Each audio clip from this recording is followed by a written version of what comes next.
Hello guys, আসসালামু আলাইকুম। কেমন আছেন সবাই? আশা করি ভালো আছেন। আজ আপনাদের সাথে আমি শেয়ার করব একটি amazing Chinese fried rice recipe. তো চলুন শুরু করা যাক। প্রথমেই আমি এখানে পেঁয়াজ কুচি করে নিলাম। এরপর একটি গ্রিন কালারের ক্যাপসিকাম নিলাম। এটিও প্রায় আ আমরা ৪ কোনা করে কুচি, কুচি করে নেব।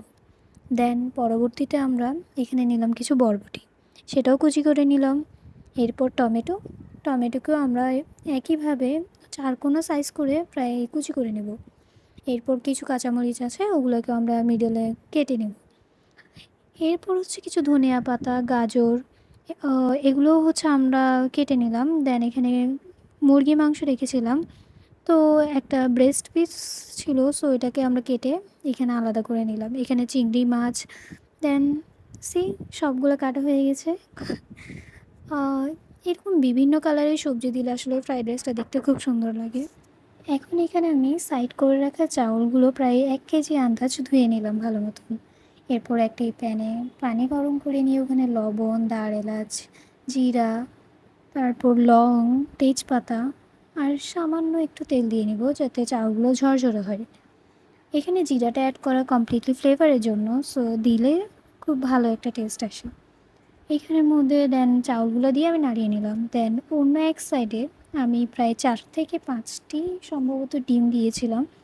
দেন ডিমগুলো আমি ফেটিয়ে নিয়ে ভালো মতন এক সাইড করে রাখি। এরপর হচ্ছে এখানে বাঁধাকপি ছিল, ওগুলো কুচি করে নিয়েছি।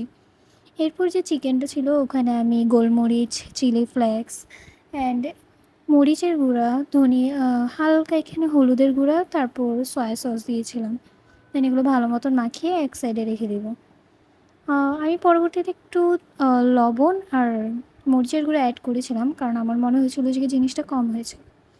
এবার অন্য একটি প্যানের মধ্যে বা ডেকচিতে আমি আ তেল দিয়ে ওখানের মধ্যে যে ডিমগুলো ছিল ফেটিয়ে রাখা সেগুলো দিয়ে দিব। দেন এগুলো ঝুরঝুরে করে ভেজে নেব। প্রায় ১ মিনিটের মতো লাগবে আপনার ডিমগুলো ভেজে উঠতে। আর চুলার আঁচটা প্রায় হাই হিটে রাখবো। দেন ওখানের মধ্যে ডিমটা আমি আলাদা করে নিয়ে ওই একই তেলে মুরগিটা দিয়ে দিব। দেন মুরগিটা ফ্রাই করে ওখানে চিংড়ি যা ছিল ওইটাও আমি দিয়ে দিচ্ছি। ২ টা একসাথে দেন ভেজে নিব আমরা।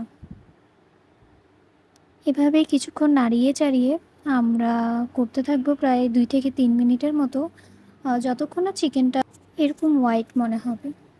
দেন চিকেনটা যদি হোয়াইট হয়ে যায়, প্রায় এরপর এখানে আদা বাটা প্রায় ২ টেবিল চামচের মতো আদা বাটা আর রসুন বাটা অ্যাড করে দেব। এরপর হচ্ছে আপনার কিছুক্ষণ পর আমরা যে পেঁয়াজগুলো কেটে রেখেছিলাম ওগুলোও অ্যাড করে দেব। দেন এখানের মধ্যে বরবটি, তারপর টমেটো ওগুলোও অ্যাড করে দেব।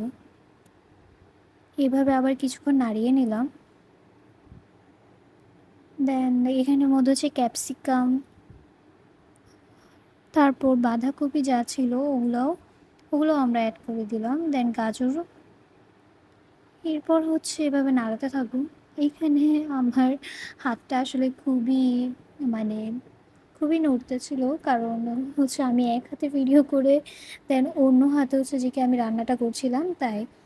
এরপর হচ্ছে যে কি এখানের মধ্যে হচ্ছে কি আমরা গোলমরিচ প্রায় ১ টেবিল চামচের মতো গোলমরিচ আর কিছু পরিমাণ সয়া সস অ্যাড করে দিব।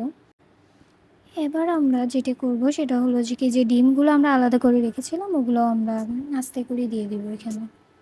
আর চাইনিজ ফ্রাইড রাইসে আমাদের একটা জিনিস খেয়াল রাখতে হবে যে যাতে আমরা এই যে সবজি যেগুলো রেখেছি ওগুলো বেশি সিদ্ধ না করে ফেলি, কারণ আমরা যখন ভাতটা দিব এটা অলরেডি তখনও সিদ্ধ হবে। বেশি হলে আসলে ফ্রাইড রাইসটা আর ওইরকম মনে হয় না, তাই এই জিনিসটা খেয়াল রাখতে হবে যাতে বেশি সিদ্ধ না করে ফেলি। তো মোটামুটি কিছু পরিমাণ সিদ্ধ হয়ে গেলে, মানে ফ্রাই হয়ে গেলে এই সবজিগুলো দেন আমরা ভাতটা দিয়ে দিব। দেন উপরে হালকা পরিমাণ টেস্টিং সল্ট অ্যান্ড ধনেপাতা দিব। আমি পরবর্তীতে আবার প্রায় ১ চা চামচের মতো আমি গোলমরিচ আর সয়া সস অ্যাড করেছিলাম, কারণ আমার মনে হচ্ছিলো কম হয়েছিল। দেন সব কিছু হয়ে গেলে আমরা ভাপে দিয়ে দিব জিনিসটা, ফ্রাইড রাইসটা। দেন পরবর্তীতে প্রায় কিছুক্ষণ ধরেই আমরা এটা চুলার মধ্যে ভাপে রাখবো। দেখেন হয়ে গেল আমার ফ্রাইড রাইসটা রেডি ফাইনালি। কত সুন্দর লাগছে আর কালারফুল লাগছে। এটাই ছিল আমার এই চাইনিজ ফ্রাইড রাইসের রেসিপি। আই হোপ আপনাদের সবার ভালো লেগেছে।